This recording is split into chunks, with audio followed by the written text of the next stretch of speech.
Well, Eric, Heather, good evening. Yeah, Governor Glenn Youngkin told me that today's ruling is a win for fairness in Virginia's elections. However, voting rights advocates told me that the Supreme Court's decision guarantees that eligible voters who are wrongfully removed won't be on the voter rolls when they show up to the polls on Election Day.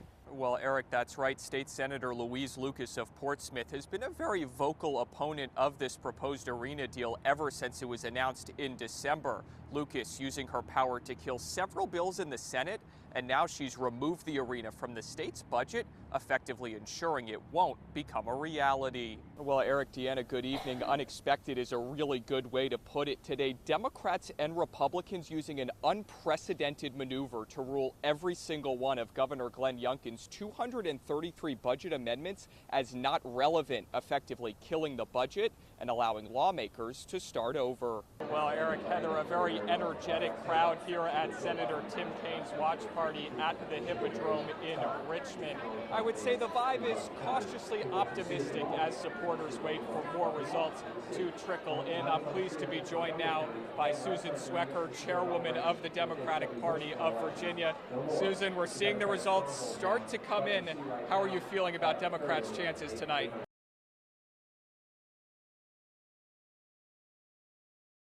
Well, Eric, Deanna, that's right. Data shows that there were more than 3,700 shoplifting incidents at ABC stores from January through June, with thieves taking more than 14,000 bottles of alcohol.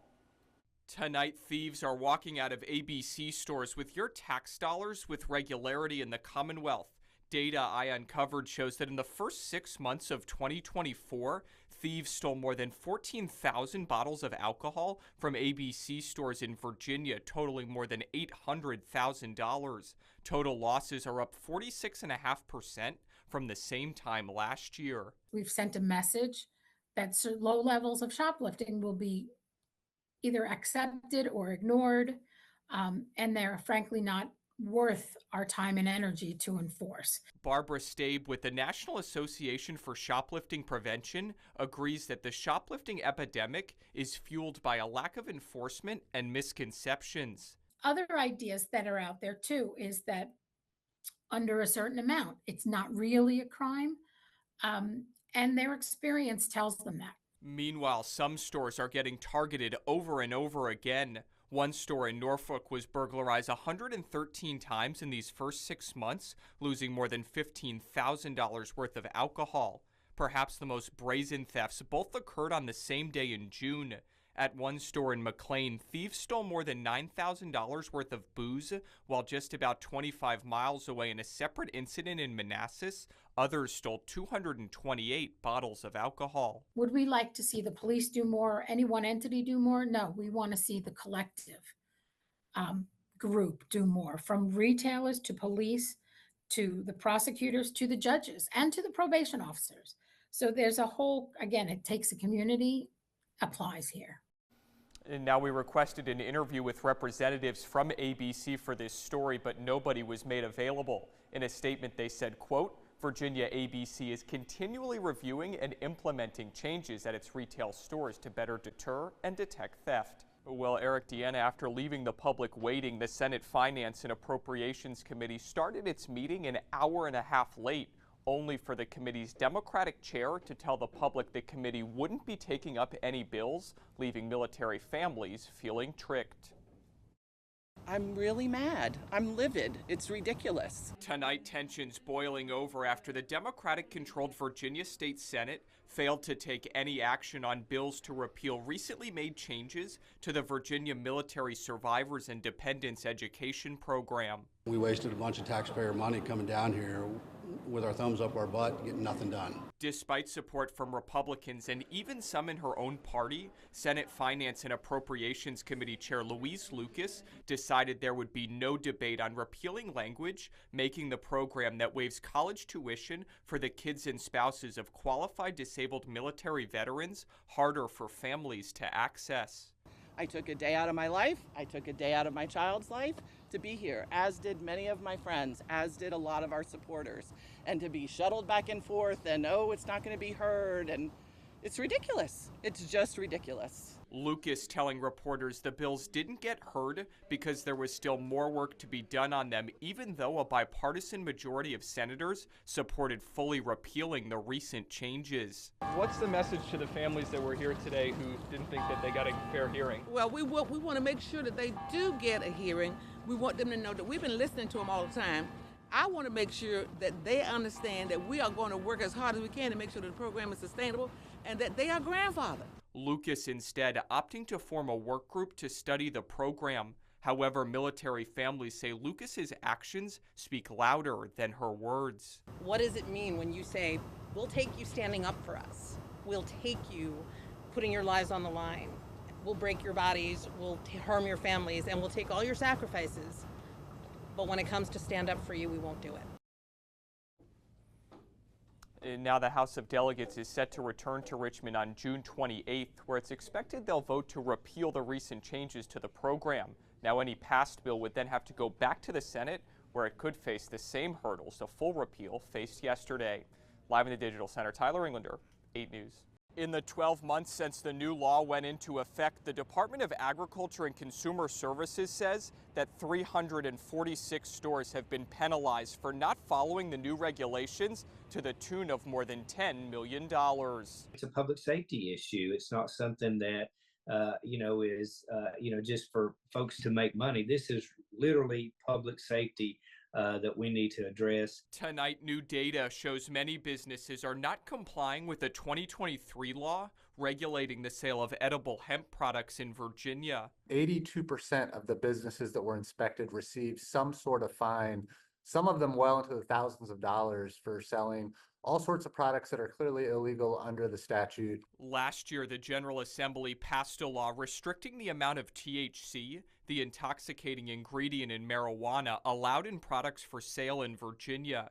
It came after emergency rooms saw a rapid rise in kids and teens needing care for ingesting THC. There was a lot of issues that we had at the time, children getting accidentally poisoned. There was a lot of folks that marketed some of these hemp products to children, naming them Fruity Loops and things of that nature. However, in the 12 months since the law went into effect, the Department of Agriculture and Consumer Services has fined over 300 businesses a combined $10 million for not following the law, finding over 17,000 violations. These products are still clearly easily getting into the hands of children. We haven't solved the problem yet, but we've come up with a mechanism for enforcing the rule that says businesses can't sell these unregulated, illegal, dangerous products to kids. And now the good news is it appears that the new law is working. Data shows that the number of cannabis-related emergency room visits for children is down since the new law went into effect. At the state capitol, Tyler Englander, 8 News. Well, Roland, good evening. Yeah, it's actually quite interesting. Super Tuesday is just days away. However, former President Donald Trump has really already turned his attention to the general election.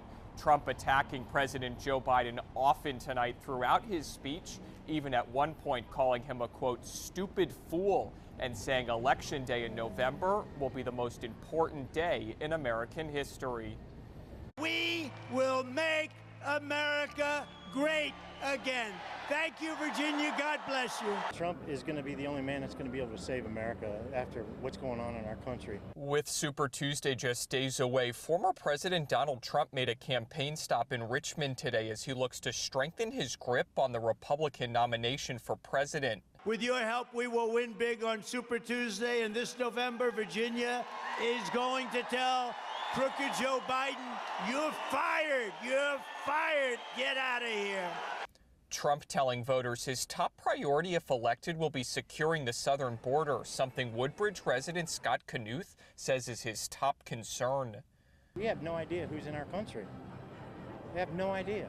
I mean, you can walk down the street, my friend lives up in Brooklyn, and they worry about even riding the subway and whether they're going to be hurt. Meanwhile, Henrico native Winston DeVisser says it's the economy driving him to support Trump. Many people in this part of the world is struggling with all the prices has gone up, the gas price, and from groceries to everything is going up. Now, just a reminder, polls will be open in Virginia on Super Tuesday from 6 a.m. until 7 p.m. Live in Richmond, Tyler Englander, 8 News. Attorney General Jason Miyares says his family's story is a, quote, American miracle, a miracle that's taken the Miyares family from the shores of Cuba to the steps of the state capitol. My story doesn't begin in Virginia. It actually begins in Havana, Cuba, when a scared, terrified 19-year-old girl got on an airplane, penniless and homeless, and not knowing where her next meal was going to come from. That was my mother, Mira Miyares. In his Richmond office, just steps from the Virginia state capitol, pictures on the wall remind Attorney General Jason Miyares of his Hispanic heritage. I keep that photo of the old capitol in Havana to realize democracy is also precious. It's rare, it's unique, and it also needs to be guarded. Miyares is the first child of an immigrant to serve as Virginia's Attorney General. His mother, Miriam, fled communist Cuba in 1965 at age 19. I heard stories from an early age of what it was like to have the secret police show up at your door, banging on the door, and arresting her brother, my uncle, in the middle of the night. Miyares says it was his mother who instilled in him an appreciation for democracy and the freedoms it provides. Miyares adds that in 2015, nearly 50 years to the day after his mother fled Cuba, she was able to vote for her son to represent her in the Virginia General Assembly. Then 6 years later, she cast her ballot for her son to become the first Hispanic American elected to statewide office in Virginia as the state's 48th Attorney General. The immigrant story in so many ways are people that have sacrificed their own dreams for the hopes and aspirations that their children or future children can achieve one day what they may not be able to have achieved in their home country. Now, years later, Miyares says he has a message for other first-generation Americans looking to make their mark on the greatest nation on earth. Realize the opportunities you have, that you won life's lottery by being here. You have something really unique. Go chase it. Carpe diem, seize the day. Miyares adds his Cuban heritage has made him a better Attorney General by allowing him to connect with Virginians from all backgrounds. In Richmond, I'm Tyler Englander, 8 News.